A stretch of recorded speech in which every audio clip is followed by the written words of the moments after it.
এবং এই চুক্তির ফলে তারা তৃতীয় আর এক শত্রুর বিরুদ্ধে যুদ্ধ করবে। সেই তৃতীয় শত্রু হিন্দু, ইহুদি অথবা বৌদ্ধ অথবা অন্য কেউ, আল্লাহ ভালো জানেন। সেই তৃতীয় শক্তির বিরুদ্ধে যুদ্ধে খ্রিস্টান এবং মুসলমানেরা বিজয়ী হবে এবং তাদের মধ্যে ছোট্ট একটা বিষয় নিয়ে তর্ক বিতর্ক, গণ্ডগোল এবং সেখান থেকে আবার যুদ্ধ। সে বিষয়টা হবে ক্রুশকে উঁচুতে উঠিয়ে সেটিকে বিজয়ী করার এক ঘোষণা, যেটা একজন মুসলমানের ইমানে আঘাত দেবে এবং সেও তাকে হত্যা করবে অথবা ক্রুশকে ভেঙে ফেলবে। তো এই যে খ্রিস্টান এবং মুসলমানের এবার মুখোমুখি দাঁড়িয়ে যাচ্ছে, এটিই হচ্ছে পৃথিবীর ইতিহাসের সবচেয়ে বড় যুদ্ধ। অতীতে যা যুদ্ধ হয়েছে সেগুলোও এর মতো নয়, আরও ভবিষ্যতে যা যুদ্ধ হবে সেগুলো এর মতো নয়, এবং ওই ঘটনার পরে আরও যা যুদ্ধ হবে সেগুলো এর মতো নয়। এটা পৃথিবীর ইতিহাসের সবচেয়ে বড় যুদ্ধ, যেটাকে বলা হয়েছে মালহামা, অথবা যেটা বাইবেল এবং অন্যান্য গ্রন্থে আর্মাগেড্ডন নামে উল্লেখিত আছে। এই যুদ্ধটা মূলত হবে মুসলমান এবং খ্রিস্টানদের মধ্যে, এবং এই যুদ্ধটা হবে তুরস্ক এবং সিরিয়ার সীমান্তবর্তী অঞ্চলে। তো এই ভয়ঙ্কর যুদ্ধের বর্ণনা দিতে গিয়ে রাসূলুল্লাহ সাল্লাল্লাহু আলাইহি ওয়াসাল্লাম বলেছেন যে এই ভয়ঙ্কর যুদ্ধ কিছু বর্ণনায় আছে 4 দিন, কিছু 5 দিন, কিছু 6 দিন, এবং এই ভয়ঙ্কর যুদ্ধে এত বেশি মানুষ মারা যাবে যে 1 মাস যদি একটা পাখি আকাশে উড়ে তবুও লাশের সারি শেষ করতে পারবে না, এবং মানুষ গনিমতের মাল পেয়ে খুশি হবে না এই জন্য যে ওয়ারিস নাই। 100 জন যদি একটা বংশে থাকে, 99 জনই মারা গেছে, তাহলে ওয়ারিস কে হবে? ওয়ারিস তো নাই। সুতরাং কী নিয়ে সে আনন্দ হবে? কার সাথে জিনিস ভাগ বাটোয়ারা করবে? এই জন্য গনিমতের মাল পেয়েও সন্তুষ্ট হবে না, খুশি হবে না। এত ভয়ঙ্কর যুদ্ধ হবে। এই যুদ্ধের কথা বলতে গিয়ে রাসূলুল্লাহ সাল্লাল্লাহু আলাইহি সাল্লাম বলেছেন, মদিনা থেকে তৎকালীন বিশ্বের সবচেয়ে আল্লাহওয়ালা, তাকওয়াবান, পরহেজগার, সর্বশ্রেষ্ঠ মানুষরা বের হয়ে আসবে এই যুদ্ধে অংশগ্রহণ করার জন্য, এবং তারা তাদের শাম, সিরিয়ার ভাইদের সাথে কাঁধে কাঁধ মিলিয়ে এই যুদ্ধে অংশগ্রহণ করবে। এই যুদ্ধের কথা বলতে গিয়ে রাসূলুল্লাহ সাল্লাল্লাহু আলাইহি ওয়াসাল্লাম আরও যেটি বলেছেন যে এই যুদ্ধের শেষে মুসলমানেরা বিজয়ী হবে, এবং বিজয়ী হওয়ার পরেই তারা কুস্তুনতুনিয়া বিজয় করবে।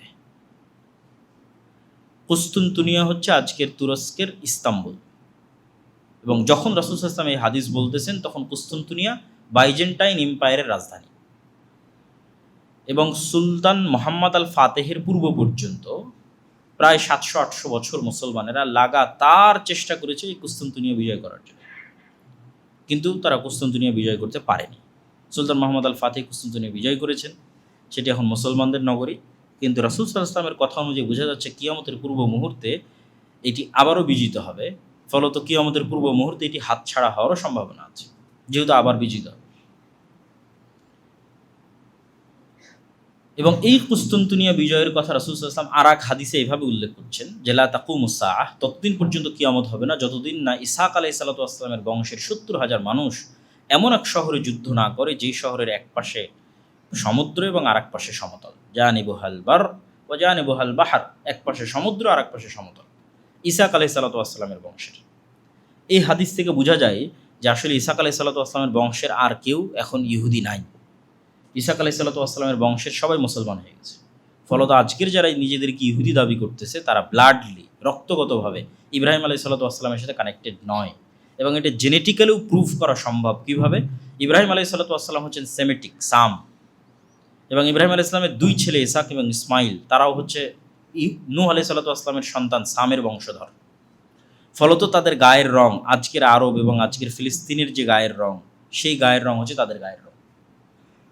তাহলে যারা নিজেকে ইব্রাহিম আলাইহিস সালাতু ওয়াস সালামের সন্তান দাবি করবে তাদের গায়ের রঙের সাথে গায়ের রঙের মিল থাকতে হবে। ইউরোপের সাদা চামড়া, যেটা ইয়াফেস, নূহ আলাইহিস সালাতু ওয়াস সালামের বংশধর ইয়াফেসের গায়ের রঙের সাথে মিলে, সেই সাদা চামড়ার কেউ এসে দাবি করবে যে না আমি ইব্রাহিমের সন্তান, এটা জেনেটিক্যালি মিলে না। এবং এটার উপর অনেক লম্বা আলোচনা আছে এবং ঐতিহাসিকভাবে প্রমাণ করা আছে যে আজকের ইহুদিরা কোনোভাবেই ইব্রাহিম আলাইহিস সালাতু ওয়াস সালামের বংশধর নয়। আর এই হাদিসে রাসূল সাল্লাল্লাহু আলাইহি ওয়াসাল্লাম স্পষ্ট করে দিয়েছেন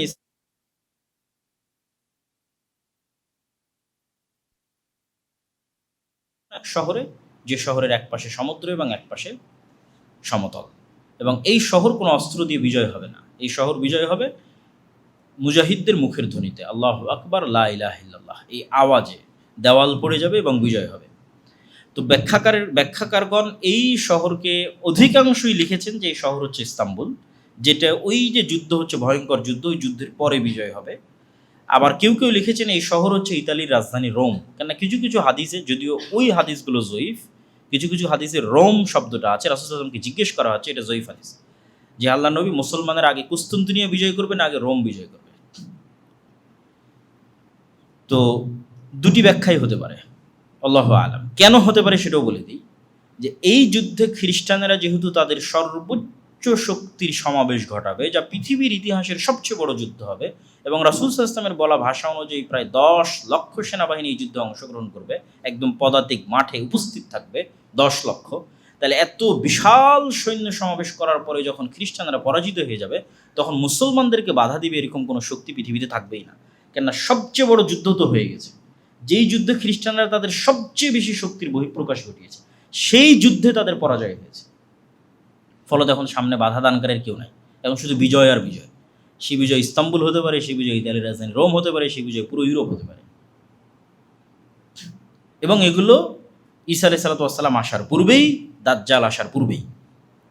এই জন্য অনেক মানুষ যারা শুধু এই হতাশাতেই থাকে যে আর কিচ্ছু হবে না, যেই দিন ইমাম মাহদি আসবে সেই দিন হবে, যেই দিন ঈসা আলাইহিস সালাম আসবে সেই দিন হবে। কিন্তু হাদিসের কনটেক্সট বলতেছে যে দাজ্জাল আসার পূর্বেই, ঈসা আলাইহিস সালাম আসার পূর্বেই মুসলমানেরা সারা পৃথিবী বিজয় করে নেবে।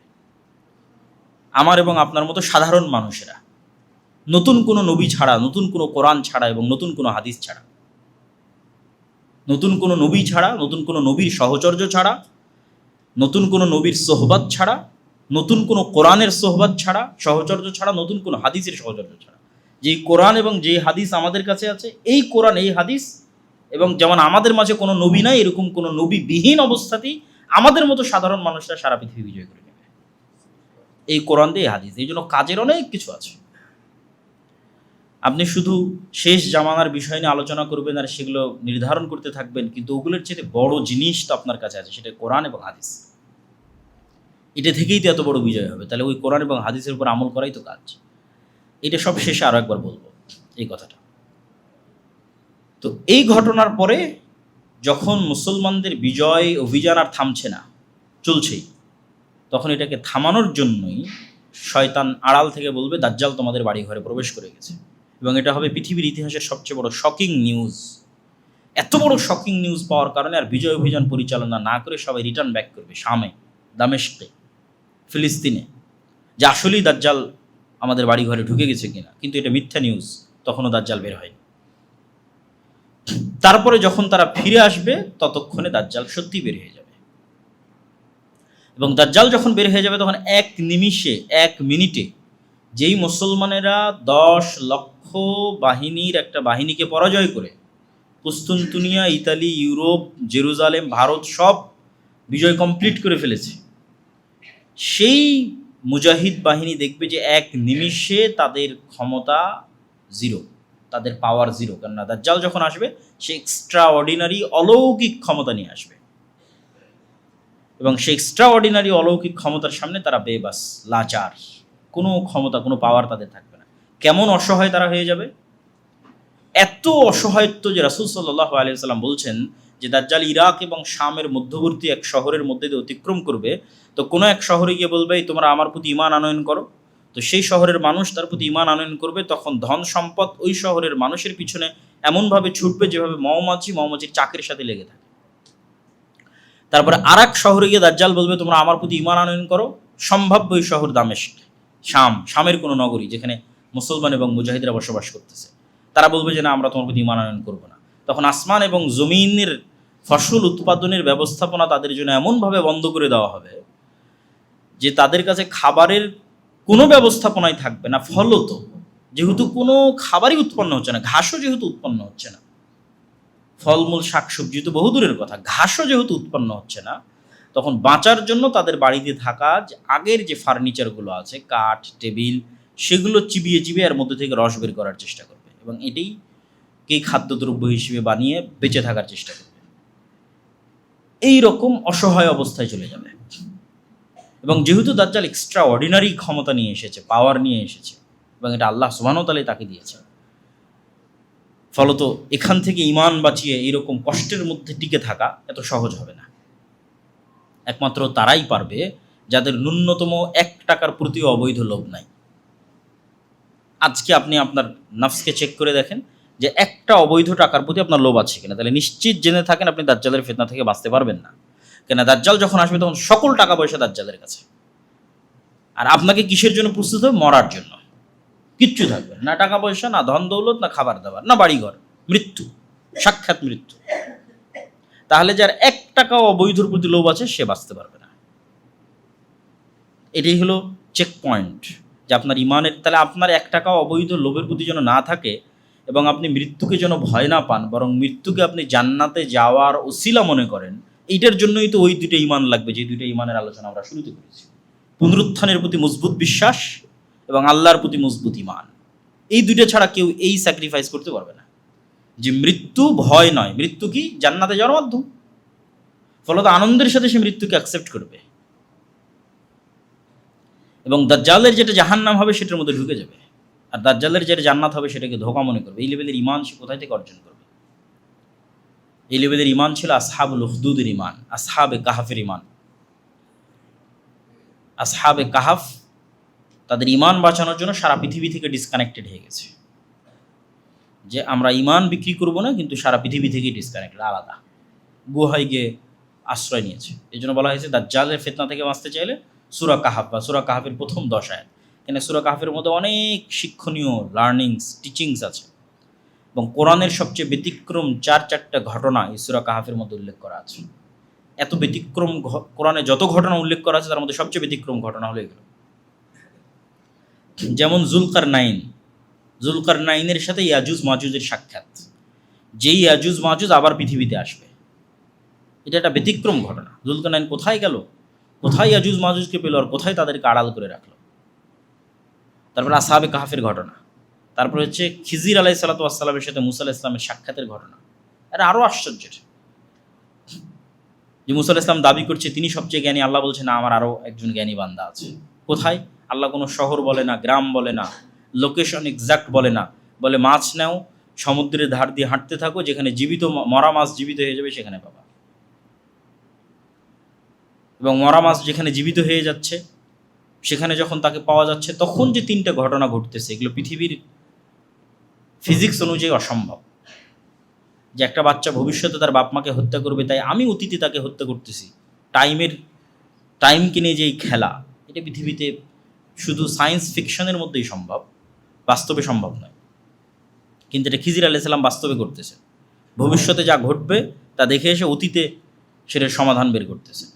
এরকম অসংখ্য আশ্চর্য ঘটনা এই সূরা কাহাফের মধ্যে উল্লেখ করা আছে, যেগুলো হয়তো মানুষ যখন দাজ্জাল বের হয়ে যাবে তখন হয়তো এই ঘটনাগুলোর সঠিক অর্থ বুঝতে পারবে, যে ঘটনাগুলো কী ছিল এবং কীভাবে ঘটেছে।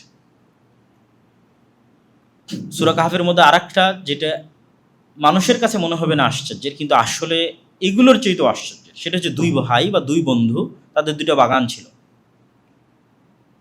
একজন বাগানের মধ্যে ঢুকে বলল, আল্লাহ সুবহানাহু ওয়া তাআলা কোরআন মাজিদে বলতেছেন যে সে বাগানের মধ্যে ঢুকে বলতেছে, ওমা আযুন্নু সাআতা কায়িমা, আমি মনে করি না যে কোনোদিন কিয়ামত হবে, কোনোদিন কিয়ামত হতে পারে এটা মনে করি না, কিয়ামতকে অস্বীকার করতেছে। তখন তার আরেক বন্ধু তাকে বলতেছে, আকাফারতা বিল্লাযী খালাকাকা মিন তুরাবিন সুম্মা মিন নুতফাতিন সুম্মা সাওয়াকা রাজুলা, তুমি কি ওই আল্লাহকে অস্বীকার করতেছো যে তোমাকে সৃষ্টি করেছে মাটি থেকে, তারপরে শুক্রকীট থেকে, তারপরে তোমাকে মানুষ বানিয়েছে। লাকিন্নাহু আল্লাহু রাব্বি, কিন্তু আমি আমার প্রতিপালক আল্লাহকে স্বীকৃতি দিচ্ছি। ওয়ালা উশরিকু বিরাব্বি আহাদা, আর আমি আমার প্রতিপালক আল্লাহর সাথে কাউকে শরীক করি না। তিনি এখানে এই মানুষটা, আগের যে মানুষ, সে কী শিরক করলো যে পরের জন বলতেছে যে তুমি আল্লাহকে অস্বীকার করতেছো, আমি আল্লাহর সাথে শিরক করি না। এটা আপনি যখন বাসায় গিয়ে এই অংশ পড়বেন সূরা কাহাফে, তখন আপনিও চিন্তা করতে পারেন। তো এইটা ছাড়া আর অন্য উত্তর দেওয়া কঠিন যে সে কিয়ামতকে অস্বীকার করলো, এটাকেই শিরকের মধ্যে কাউন্ট করা হয়েছে। বলে আযুন্নু সাআতা কায়িমা, আমি মনে করি না যে কোনোদিন কিয়ামত হবে। মানে বিশাল বাগান, বাগানের আলিশান শান শৌকত মর্যাদা দেখে তার মনে হয় না যে আর কোনোদিন কিয়ামত হতে পারে। তো পৃথিবীর শান শৌকত চাকচিক্য আসলে এমন লেভেলে পৌঁছে যাবে যে কিয়ামত যে হতে পারে এই বিশ্বাসী মানুষের মধ্যে থেকে উঠে যাবে, আর এই বিশ্বাস উঠে গেলেই তো ফিতনার মধ্যে পড়ে যাবে। এই জন্য পুনরুত্থান, মানুষের পুনরায় জীবিত হতে পারে, কিয়ামত হবে, এই বিশ্বাসটা ইসলামের অন্যতম বিশ্বাসগুলোর একটি। তো সূরা কাহাফের এই 4টে ঘটনা থেকে আলাদা আলাদা করে আলোচনা করা এবং শিক্ষার অনেক কিছু আছে। যদি অন্য কোনো দিন সময় হয় আমরা ওই শিক্ষণীয় বিষয়গুলো আলোচনা করবো ইনশাল্লাহ। তো আমরা যেখানে ছিলাম যে দাজ্জালের এই ফিতনা, এই ভয়ঙ্কর ভয়াবহ ফিতনায় মুসলমানেরা একদম অসহায়, কিচ্ছু নাই। আর ঠিক দাজ্জাল যখন আসতেছে তখন আসলে খ্রিস্টান এবং ইহুদিরা অসহায়, কেন ওই যে ভয়ঙ্কর যুদ্ধে তাদের পরাজয় হয়েছে এবং মুসলমানেরা সব বিজয় করে নিচ্ছে। ফলত দাজ্জাল দাজ্জালও মাসিহ, ঈসাও মাসিহ, দুইজনই উদ্ধারকারী, দুইজনই বিপদ থেকে উদ্ধারকারী। একজন মিথ্যা উদ্ধারকারী, একজন সত্য উদ্ধারকারী। তো মিথ্যা উদ্ধারকারী বিপদ থেকে উদ্ধার করবে ইহুদিদেরকে, খ্রিস্টানদেরকে, যদিও অধিকাংশ খ্রিস্টান মুসলমান হয়ে যাবে, মুসলমান না হওয়ার মধ্যে শুধু ইহুদিরাই থাকবে। ফলত কিছু খ্রিস্টান এবং বেশিরভাগ ইহুদিকে বিপদ থেকে উদ্ধার করার জন্য দাজ্জাল আসবে। আর বাস্তবিক বিপদ থেকে উদ্ধার করবে কেন? তখন সকল ক্ষমতা দাজ্জালের। এবার যেহেতু সকল ক্ষমতা দাজ্জালের, তাহলে বিপদে কারা? মুসলমানেরা। তাহলে এখন মুসলমানদের বিপদ থেকে উদ্ধার করবে সত্য মাসিহ, উনিও মাসিহ, ঈসা মাসিহ। এবং যেহেতু তাকে বিপদ থেকে উদ্ধার করতে হবে, এই জন্য তাকে আল্লাহ সুবহানাহু ওয়া তাআলা দাজ্জালের চেয়েও বেশি এক্সট্রাঅর্ডিনারি অলৌকিক ক্ষমতা দিয়ে পাঠাবেন। দাজ্জালের হাতে যা অলৌকিক ক্ষমতা আছে তার চেয়ে বেশি অলৌকিক ক্ষমতা ঈসা আলাইহিস সালামের কাছে থাকবে, এবং সত্য এবং পার্মানেন্ট। এবং ঈসা আলাইহিস সালামের বিষয়ে রাসূল সাল্লাল্লাহু আলাইহি ওয়াসাল্লাম বলছেন যে তার নিঃশ্বাসে কাফেরের মৃত্যু হবে, যে কোনো কাফের তার নিঃশ্বাসের এরিয়ার মধ্যে পড়লেই মারা যাবে। এবং উনি দাজ্জালকে যদি অস্ত্র প্রয়োগে হত্যাও না করেন, শুধু তাকে দেখলেই দাজ্জালের মৃত্যু হবে, লবণ যেভাবে পানিতে গলে যায় সেভাবে। তো ঈসা আলাইহিস সালামও এক্সট্রা অর্ডিনারি অলৌকিক ক্ষমতা নিয়ে আসবে, যেটার মোকাবেলা আর দাজ্জাল করতে পারবে না। ফলত মিথ্যার সামনে যখন সত্য উপস্থিত হয় তখন যা হওয়ার তাই হবে। মিথ্যা মাসিহের সামনে যখন সত্য মাসিহ উপস্থিত হবে তখন তার সকল মিথ্যার জাল ফাঁস হয়ে যাবে এবং সে পরাজিত হবে, তাকে হত্যা করবে ঈসা আলাইহিস সালাম নিজে হাতে। এবং ওই যে ইহুদিরা বিভিন্ন পাথর এবং গাছের আড়ালে আশ্রয় নেবে, ওই ঘটনা এখন ঘটবে। সকল হাদিসকে মিলালে এই ঘটনা এখনই ঘটবে, যে দাজ্জালের সাথে যে 70,000 আসপাহানের ইহুদিরা থাকবে, এরা তখন দাজ্জালের মৃত্যুর পর বিভিন্ন পাহাড়ের গুহায়, পাথরে, গাছের আড়ালে লুকাবে। তখন ওই যে অলৌকিকত্ব একবার প্রকাশ পেয়ে গেছে, গায়েবের অলৌকিকত্ব একবার প্রকাশ পেয়ে গেছে, ওটা আরও বিভিন্ন জায়গায় দেখা যাবে। তখন গাছ এবং পাথরও বলা শুরু করবে, ইয়া আব্দাল্লাহ, হে আল্লাহর বান্দা, আসো, এখানে একজন ইহুদি লুকিয়ে আছে, তাকে হত্যা করো। এবং যেই পৃথিবীর সবচেয়ে বড় ফিতনা, যেই ঈসা আলাইহিস সালামের হাত দিয়ে ধ্বংস হলো, সেই ঈসা আলাইহিস সালামকে আল্লাহ সুবহানাহু ওয়া তাআলা বলবেন, এখন যে ফিতনা আসবে সেটা তুমিও মোকাবেলা করতে পারবে না, এটা হচ্ছে ইয়াজুজ মাজুজের ফিতনা। তাহলে পৃথিবীর সবচেয়ে ভয়ঙ্কর ফিতনা দাজ্জালের ফিতনা, যা মোকাবেলা করতে পারেনি স্বাভাবিক মুমিন মুজাহিদরা, যারা কোনো নবী ছাড়াই, কোনো নতুন কোরআন এবং নতুন হাদিস ছাড়াই সারা পৃথিবী বিজয় করে ফেলেছে, তারা দাজ্জালের ফিতনার সামনে তাদের ঈমান ধরে রাখতে পারবে, কিন্তু দাজ্জালের সাথে ফাইট দিতে পারবে না। এবার যেই ঈসা আলাইহিস সালামের মাধ্যমে দাজ্জালকে পরাজিত করা হলো, সেই ঈসা আলাইহিস সালামকে বলা হবে যে এখন যারা আসবে তাদের সাথে আপনিও পারবেন না, ফলত আপনি তুর পাহাড়ে গিয়ে আশ্রয় নেন, মুমিন মুজাহিদদেরকে সহ তুর পাহাড়ে আশ্রয় নেন। এবং ইয়াজুজ মাজুজের সংখ্যাধিক্যের কথা বলতে গিয়ে রাসূলুল্লাহ সাল্লাল্লাহু আলাইহি সাল্লাম বলেছেন, এটা সহিহ হাদিস, যে বনু আদমের প্রতি ১,৯৯৯ জন জাহান্নামে, আদমের সন্তানের প্রত্যেক ১,৯৯৯ জাহান্নামে। এই হাদিস শুনে সাহাবায়ে কেরাম অত্যন্ত ভীত সন্ত্রস্ত হয়ে গেলেন, যে প্রতি ১,৯৯৯ মানে আমরা কেউ তাহলে আর জান্নাতে যেতে পারতেছি না, সম্ভব নয়। তখন রাসূল সাল্লাল্লাহু আলাইহি ওয়াসাল্লাম তাদেরকে আশ্বস্ত করলেন যে এই ৯৯৯ জন জাহান্নামে যাবে, এর অধিকাংশ, এখানে আর পরিমাণ বলেননি, এর অধিকাংশ ইয়াজুজের মাজুজের বংশধর, তথা ইয়াজুজ মাজুজ আদমের সন্তান, দাজ্জাল আদমের সন্তান। দাজ্জাল মানে কোনো দেশ, কোনো প্রযুক্তি, এআই, চ্যাটজিপিটি, আমেরিকা না, দাজ্জাল মানুষ এবং আদমের সন্তান। ইয়াজুজ মাজুজ মানুষ এবং আদমের সন্তান। তো যদি আমরা ৯৯৯ না ধরি, ৯০০ ধরি, যে অধিকাংশ মানে ৯০০ ধরেন, এমনি এক্সাম্পল, ফর এক্সাম্পল, এক্সাক্ট কত আল্লাহ ভালো জানে, তাহলে আদম থেকে নিয়ে কিয়ামত পর্যন্ত যা মানুষ এসেছে, ইয়াজুজ মাজুজকে তার ৯০০ গুণ হতে হবে। এখনকার ৬০০ কোটি মানুষের ৯০০ গুণ নয়, আদম থেকে নিয়ে কিয়ামত পর্যন্ত যা মানুষ আসবে তার ৯০০ গুণ হচ্ছে ইয়াজুজ মাজুজ। তাহলে তাদের সংখ্যা কত বিশাল হতে পারে, কত ব্যাপক হতে পারে। তো এখানে একটা প্রশ্ন স্বাভাবিকভাবে মানুষের মনে উত্থাপিত হয়, যে কোথায় সেই দাজ্জাল আর কোথায় সেই ইয়াজুজ মাজুজ, এখন কেন তাদেরকে আমরা দেখি না? বিশেষ করে বিজ্ঞানের এই উৎকর্ষতা, বিজ্ঞানের এই সফলতা মানুষকে অনেক সময় এই বিষয়গুলোকে অস্বীকার করার দিকে নিয়ে যায়। অথচ আমি চিন্তা করি যে মানুষ যদি উল্টা দিক থেকে চিন্তা করে, সায়েন্সকে এই অ্যাঙ্গেলে চিন্তা না করে, ভিন্ন অ্যাঙ্গেলে চিন্তা করে, তাহলে মানুষ চিন্তা করতে পারবে যে মানুষ যদি এত দূর করতে পারে, আল্লাহ তাহলে কত দূর পারে। তখন অ্যাঙ্গেলটাই ভিন্ন হয়ে যাবে, চিন্তা করার স্টাইলটাই ভিন্ন হয়ে যাবে। যে আপনি সায়েন্সকে দেখে পরকাল এবং কিয়ামতকে অস্বীকার করবেন না, আরও পরকাল চাক্ষুষ দেখতে পাবেন যে মানুষই এই করতে পারছে, তার আল্লাহ কী করতে পারে। আমার ফিঙ্গারপ্রিন্ট দিয়ে পুলিশ ধরে ফেলতেছে, ফরেন্সিক রিপোর্ট দিয়ে পুলিশ ধরে ফেলছে, এই রিভলভার আমি ইউজ করেছি, এটা তো মানুষ করতে, আল্লাহ কী করতে পারে কিয়ামতের মাঠে। তো চিন্তার ধরনটা পাল্টালে বর্তমান যে সায়েন্স, এটা আপনাকে আরও গায়েবকে চোখে দেখার সুযোগ দিবে। আজ থেকে 200 বছর আগের মানুষ এগুলো দেখার সুযোগ পেত না, দেখতেছে। তো ফলত আপনার ইমান আরও মজবুত হওয়া উচিত। তো স্পেসিফিক এটার যেটা উত্তর, সেটা হচ্ছে যে আল্লাহু আলা কুল্লি শাইইন কাদির, আল্লাহ সকল কিছুর উপর ক্ষমতাবান। ফেরেশতা এবং জিনের অস্তিত্বের উপর বিশ্বাস করা যেমন আমাদের ইমানের অংশ, অথচ আমরা তাদের দেখি না, কেন প্রত্যেকটা সৃষ্টিকে আল্লাহ সুবহানাহু ওয়া তাআলা তার নিজস্ব সীমাবদ্ধতার মধ্যে রেখে দিয়েছে। একটা পিঁপড়ার দেখার সীমাবদ্ধতা আর একটা মানুষের দেখার সীমাবদ্ধতা এক নয়। একটা সাপের দেখার সীমাবদ্ধতা আর একটা মানুষের দেখার সীমাবদ্ধতা এক নয়। ফলত সবার কাছেই একজন আর একজনের হুবহু ওই রকম নয়। যে আমি আমাকে যেমন মনে করতেছি, পিঁপড়া আমাকে ঠিক সেরকমই মনে করে, এটা সম্ভব নয়। পিঁপড়ার কাছে পৃথিবীর সঙ্গে আমার দৃশ্য, এই পৃথিবীর স্টাইল ভিন্ন, তার সীমাবদ্ধতার মধ্যে সে আছে, মাছের সীমাবদ্ধতার মধ্যে সে আছে। সবাইকে আল্লাহ এক একটা সীমাবদ্ধতার মধ্যে রেখে দিয়েছে। এগুলো এক একটা আলাদা আলাদা জগৎ। পিঁপড়ার জগৎ আলাদা, সাপের জগৎ আলাদা, মাছের জগৎ আলাদা, ঠিক সেরকম ফেরেশতা এবং জিনদের জগৎ আলাদা। ওরা যেমন আমাদের লেভেল পর্যন্ত পৌঁছতে পারতেছে না, আমরা তেমন ওদের লেভেল পর্যন্ত পৌঁছতে পারবো না, ডাইমেনশন ভিন্ন। অথচ ওরা আমাদেরকে দেখাচ্ছে পরিপূর্ণরূপে দেখতে পাচ্ছে, ঠিক আমরা যেমন পিঁপড়াকে পরিপূর্ণরূপে দেখতে পাচ্ছি, অথচ পিঁপড়া তার পাল্টা আমাকে পরিপূর্ণরূপে আমাকে অ্যানালাইসিস করতে পারতেছে না। তো এই স্টাইলেও আল্লাহ সুবহানাহু ওয়া তাআলা রেখে দিতে পারেন। আল্লাহ ভালো জানেন আল্লাহ সুবহানাহু ওয়া তাআলা কীভাবে রেখেছেন।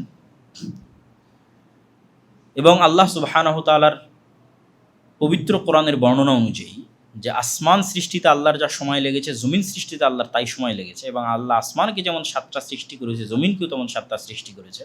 ফলত আসমানের যে বিশালতা, জমিনেরও কাছাকাছি ওরকমই বিশালতা হওয়ার সম্ভাবনা আছে। তো জমিন মানে শুধু আমাদের এই এক জমিনেই শেষ তা নয়। আর আল্লাহ বলেছেন প্রত্যেক জমিনে তার আদেশ অবতীর্ণ হয়।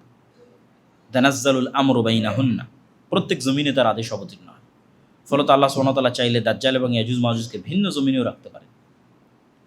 কিন্তু নিশ্চিত করে বলা সম্ভব নয় যে তারা এই পৃথিবীতেই নাই অথবা অন্য পৃথিবীতে আছে। আমাদের ঈমান রাখতে হবে যে আল্লাহ এবং আল্লাহ রাসূল যেভাবে বলেছেন সেভাবেই ঘটবে। এবং পৃথিবী ধ্বংসের যদি আর একদিনও বাকি থাকে তবুও ঘটবে। কিন্তু সম্ভাবনা আছে। আল্লাহ যেমন এই পৃথিবীতেও রাখার সক্ষম, ঠিক অন্য পৃথিবীতেও রাখতে সক্ষম। আর দাজ্জালের আগমনটা পুরোটাই একটা ব্যতিক্রম, এক্সট্রা অর্ডিনারি কার্যকলাপ, যেগুলো মানুষ কখনো কল্পনা করেনি। সেই কার্যকলাপগুলোর মধ্যে দিয়ে যাবে। যেমন রাসূল সাল্লাল্লাহু আলাইহি ওয়াসাল্লাম বলছেন, দাজ্জালের প্রথম দিন হবে 1 বছরের সমান, দ্বিতীয় দিন হবে 1 মাসের সমান, তৃতীয় দিন হবে 1 সপ্তাহের সমান। আল্লাহ চাইলে আল্লাহর সরাসরি আদেশে এটা সংঘটিত করতে পারেন। যে আল্লাহ সুবহানাহু ওয়া তাআলা সূর্যকে 1 মাসের জন্য প্রলম্বিত করে দিলেন, দিনকে 1 বছরের জন্য প্রলম্বিত করে দিলেন। কিন্তু আল্লাহর সুন্নাত বিবেচনা করলে দেখা যায় যে আল্লাহ সুবহানাহু ওয়া তাআলা যা কিছু ঘটান ধারাবাহিক ঘটনার পরিপ্রেক্ষিতে এবং পরিক্রমায় ঘটান। বেশিরভাগ ক্ষেত্রে 90 থেকে 99% সময় আল্লাহর সুন্নাত এটি যে প্রতিটি ঘটনা ধারাবাহিক ঘটনার পরিপ্রেক্ষিতে ঘটে। ইউসুফকে কুয়া থেকে বের করতে হবে, তার জন্য আল্লাহ ফেরেশতা দিয়ে তাকে বের করে নিবে, সাধারণত এরকম হয় না। কিন্তু আল্লাহ চাইলে পারতেন। ওটাও একটা ঘটনার মাধ্যমে ঘটবে। একদল মানুষের খাবারের প্রয়োজন, পানির প্রয়োজন, তারা দেখতেছে ওখানে পাখি উঠতেছে, তাহলে ওখানে মনে হয় পানি আছে, সে কুয়াতে যাবে, সেখানে বালতি ফেলবে, দেখবে একটা বাচ্চা বেরিয়ে আসলো ইউসুফ। আল্লাহ সুবহানাহু ওয়া তাআলা ইউসুফ আলাইহিস সালাম যখন জেলে, তখন চাইলে জিবরাইল দিয়ে ফেরেশতা দিয়ে দেওয়াল ভেঙে তাকে জেল থেকে বের করে দিতে পারতেন। কিন্তু ওইটাও আল্লাহ একটা ঘটনার পরিক্রমার মধ্যে দিয়ে ঘটাচ্ছেন। উনি 7 বছর জেল খাটবেন, তারপরে তার যারা সঙ্গী ছিল তাদেরকে সে দিনের দাওয়াত দিবে। ওই সঙ্গীরা যখন মুক্তি পাবে, বাদশাহ একটা স্বপ্ন দেখবে, সেই স্বপ্নের ব্যাখ্যা কেউ করতে পারবে না। ওই সঙ্গী তখন বাদশাকে বলবে যে এই স্বপ্নের ব্যাখ্যা একজন জানে, যে জেলের মধ্যে আছে। এবার ওটার ওসিলায় সে জেল থেকে বের হবে। কত সূক্ষ্মভাবে একটার পর আর একটা ঘটতেছে। তো আল্লাহর সুন্নাত দেখলে বোঝা যায় ঘটনার ধারাবাহিকতাতেই ঘটার কথা। তথা এটা পৃথিবীর ইতিহাসের একটা ভয়ঙ্কর ঘটনা যে পৃথিবী একদিন হবে 1 বছরের সমান। তাহলে বড় কোনো ঘটনার পরিপ্রেক্ষিতে এই ঘটনা ঘটবে। আসমান এবং জমিনকে স্বাভাবিক হতেই ওই বড় ঘটনার ধাক্কা সামাল দিতেই একদিন হতে হবে 1 বছরের সমান, একদিন হতে হবে 1 মাসের সমান, একদিন হতে হবে 1 সপ্তাহের সমান। কিন্তু ঘটনা কি আল্লাহ সুবহানাহু ওয়া তাআলা ভালো জানে। কিন্তু আল্লাহর সুন্নাত বলে কোনো ঘটনার ধারাবাহিকতা এটা ঘটবে। তবে আল্লাহ চাইলে এমনিও ঘটাতে পারে। কোনো ঘটনা ঘটলো না, স্বাভাবিকভাবে আল্লাহ সুবহানাহু ওয়া তাআলা একদিনকে 1 বছরের সমান করে দিলেন, একদিনকে 1 মাসের সমান করে দিলেন, একদিনকে 1 সপ্তাহের সমান করে দিলেন। ওয়া আলা কুল্লি শাইইন কাদির। আল্লাহ সকল কিছুর উপর ক্ষমতাবান। তো দাজ্জাল এবং কিয়ামতের পূর্ব মুহূর্তে সংঘটিত ফিতনাগুলো আলোচনা করার পর আমাদের জন্য শিক্ষণীয় কি? আমাদের জন্য 1 নাম্বার শিক্ষণীয় হচ্ছে কবে ঘটবে, কখন ঘটবে এটার প্রতি ফোকাস না দিয়ে, এখন ঘটতেছে কাল ঘটতেছে এটার প্রতি ফোকাস না দিয়ে 2টি জিনিস মাথায় রাখতে হবে। রাসূল সাল্লাল্লাহু আলাইহি ওয়াসাল্লাম বলেছেন, যে ব্যক্তি মৃত্যুবরণ করলো তার কিয়ামত সংঘটিত হয়ে গেল। তাহলে আমি যদি এখন মারা যাই, আমার কিয়ামত আসলে এখনই হয়ে গেছে। এবং এই কথাটা বাস্তবেও সত্য। কেন সত্য? কিয়ামত হলে কি হবে? আপনি পরকাল দেখবেন, গায়েব দেখবেন। তো আপনি মৃত্যুবরণ করার সাথে সাথেই তো আপনি গায়েবের জগতে যাত্রা শুরু করবেন। আপনি ফেরেশতাও দেখবেন, জান্নাতের ঠান্ডা বাতাসও পাবেন, জাহান্নামের লু হাওয়াও দেখবেন। কবরে ফেরেশতারা আপনাকে জিজ্ঞাসাবাদ করবে, সেটাও দেখবেন। হয় জান্নাতে পাখি হিসেবে উড়ে বেড়াবেন। তাহলে তো গায়েব তো আপনি দেখেই নিলেন। তো গায়েব যেহেতু দেখে নিলেন, পরকাল তো আপনার দেখা হয়ে গেছে। তাহলে আপনার পরকাল দেখার জন্য দাজ্জাল আসা পর্যন্ত অপেক্ষা করতে হবে, ইমাম মাহদী আসা পর্যন্ত ঘটে না। আপনার পরকাল তো আপনার মৃত্যু, ওইটার মাধ্যমেই তো পরকালের পথে আপনার যাত্রা শুরু। তাহলে কোনটা কবে ঘটবে এটার প্রতি ফোকাস না দিয়ে, আমি যেহেতু মারা যাব সেহেতু আমার কিয়ামত আমার মৃত্যুর সাথে সংশ্লিষ্ট। 2 নাম্বার, কোনটা কবে ঘটবে, তখন বড় কি হবে, বিশাল কি হবে। এই কথাটা আমি বক্তব্যের মধ্যে বারবার বলেছি যে নতুন কোনো নবী আসবে না, নতুন কোনো কোরআন আসবে না, নতুন কোনো হাদিস আসবে না। তাহলে বিশাল কি হলো?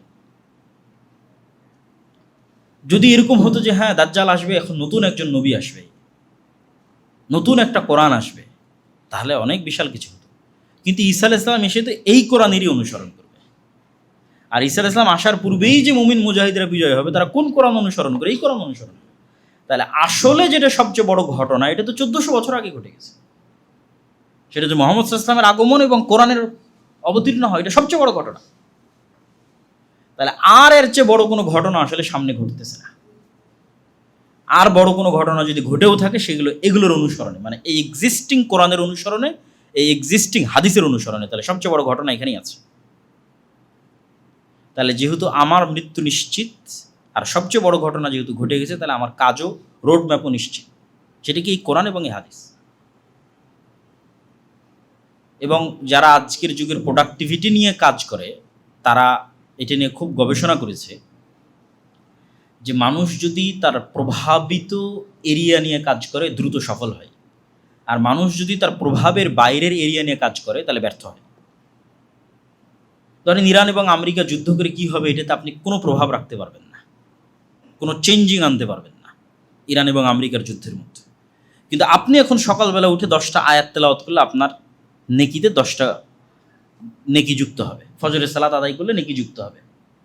আপনি আপনার ব্যবসায় যদি আরও ফোকাস রাখেন, 10টা টাকা ইনকাম হবে। তাহলে আপনার চেঞ্জিং আনার ক্ষমতার এরিয়া কতখানি, ওইটার প্রতি আপনি যত ফোকাস দেবেন তত আপনি সফল হবেন, পরকালেও দুনিয়াতেও। আর যেই জায়গার মধ্যে আপনি কোনো চেঞ্জিংই আনতে পারবেন না, সেটার প্রতি আপনি যত ফোকাস দেবেন শুধু সময় নষ্ট। ওই পেপার, পত্রিকা, ভিডিও, ইউটিউব, ফেসবুক দেখেই ওই পর্যন্ত শেষ, সময় নষ্ট। হ্যাঁ, যতটুকু না জানলেই নয়, সেটা ভিন্ন বিষয়। কিন্তু যেই এরিয়াতে আপনি চেঞ্জ আনতে পারবেন, সেটা হচ্ছে আপনার আমল, আপনার কাজ, আপনার মৃত্যুর জন্য প্রস্তুতি। এবং আপনি যদি মনে করেন যে না ঠিক আছে, ওই সময়ে আপনি আছেন, তবুও আপনি ফিতনা থেকে বাঁচতে চান, এটাও যদি মনে করেন, তবুও তো এই আমলের বাইরে উপায় নেই। ঈসা আলাইহিস সালাম, বেশিরভাগ হাদিস ঈসা আলাইহিস সালাম ফজরের সময় অবতীর্ণ হবে মসজিদে। তো আপনি ফজরের সালাতেই নেই, ঈসা আলাইহিস সালাম আসলেও তো আপনি পাবেন না। এমনি একটা উদাহরণ হিসেবে বললাম আর কি, যে বেশিরভাগ হাদিসে আছে ঈসা আলাইহিস সালাম ফজরের সালাতে অবতীর্ণ হবে। তাহলে আপনার যদি ফজরের সালাতেই মসজিদে যাওয়ার প্র্যাকটিস না থাকে, তো আপনি ঈসা আলাইহিস সালামের সময়ও যদি থাকেন, আপনি তো ঈসা আলাইহিস সালামের সঙ্গী হতে পারবেন না। তাহলে আপনার কাজ কি? আমল, প্র্যাকটিস, যা রাসূল সাল্লাল্লাহু আলাইহি ওয়াসাল্লাম করে গেছে তাই, ওটাই ঈসা আলাইহিস সালাম করবেন। এবং আমাদের যে বিষয়টি সবসময় মনে রাখতে হবে সেটা হচ্ছে রাসূল সাল্লাল্লাহু আলাইহি ওয়াসাল্লাম আমাদেরকে দাজ্জালের ফিতনা থেকে পরিত্রাণ চাওয়ার দোয়া শিখিয়ে গেছেন, দাজ্জালের ফিতনার সময়ে থাকার দোয়া শিখিয়ে যাননি।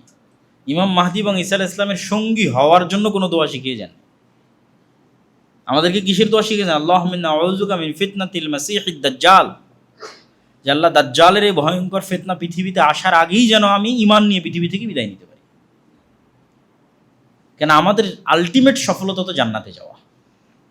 তাহলে এই জন্য কাজ সুনির্ধারিত, মৃত্যু সুনির্ধারিত, রোডম্যাপ সুনির্ধারিত। নতুন কিছু পৃথিবীতে আসলে ঘটতেছে না, যা ঘটার তা 1400 বছর আগে ঘটে গেছে। ওইটার উপর আমল করাই হচ্ছে আমার এবং আপনার কাজ, এবং মৃত্যুর জন্য প্রস্তুতি নেওয়া হয়েছে আমার এবং আপনার কাজ, এবং আল্লাহ সুবহানাহু ওয়া তাআলার কাছে আন্তরিকভাবে দোয়া করা যে আসলে আল্লাহ সুবহানাহু ওয়া তাআলা দাজ্জালের এই ভয়াবহ ফিতনা থেকে যেন আমাদের রক্ষা করেন। আল্লাহুম্মা আমিন।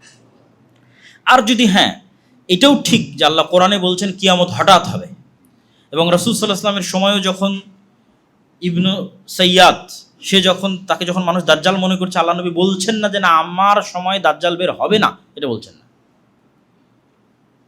তথা দাজ্জালের বের হওয়ার আশঙ্কা সব সময় আছে। রাসূল সাল্লাল্লাহু আলাইহি ওয়াসাল্লামের জীবদ্দশাতে দাজ্জাল বের হওয়ার আশঙ্কা ছিল, যেটা হাদিসের ইবারতে বোঝা যায়। ওমর, যদি এ দাজ্জাল হয় তাহলে তুমি একে হত্যা করবে না, একে হত্যা করবে ঈসা আলাইহিস সালাম।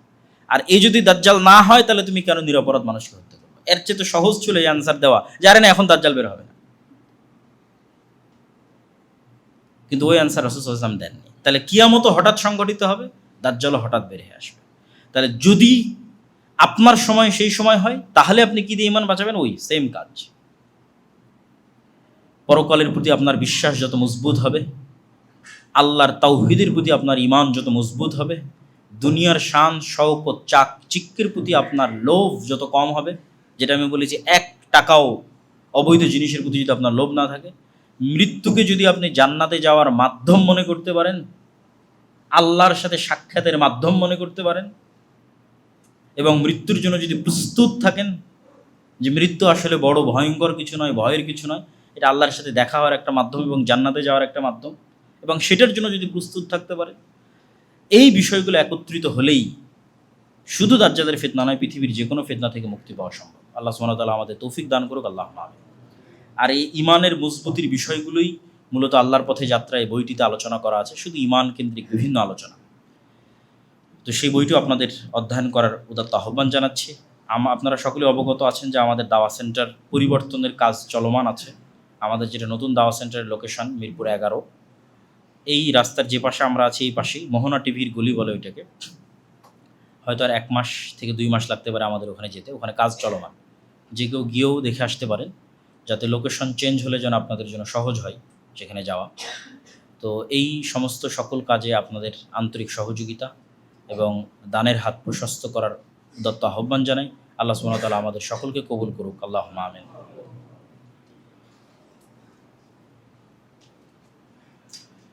আলহামদুলিল্লাহ ওয়াহদা ওয়াসসালাতু ওয়াসসালামু আলা মান লা নাবিয়্যা বা'দা। ইয়া আইয়ুহাল্লাযীনা আমানু সাল্লু আলাইহি ওয়া সাল্লিমু তাসলিমা। আল্লাহুম্মা সাল্লি আলা মুহাম্মাদ ওয়া আলা আলি মুহাম্মাদ কামা সাল্লাইতা আলা ইব্রাহিম ওয়া আলা আলি ইব্রাহিম ইন্নাকা হামিদুম মাজিদ।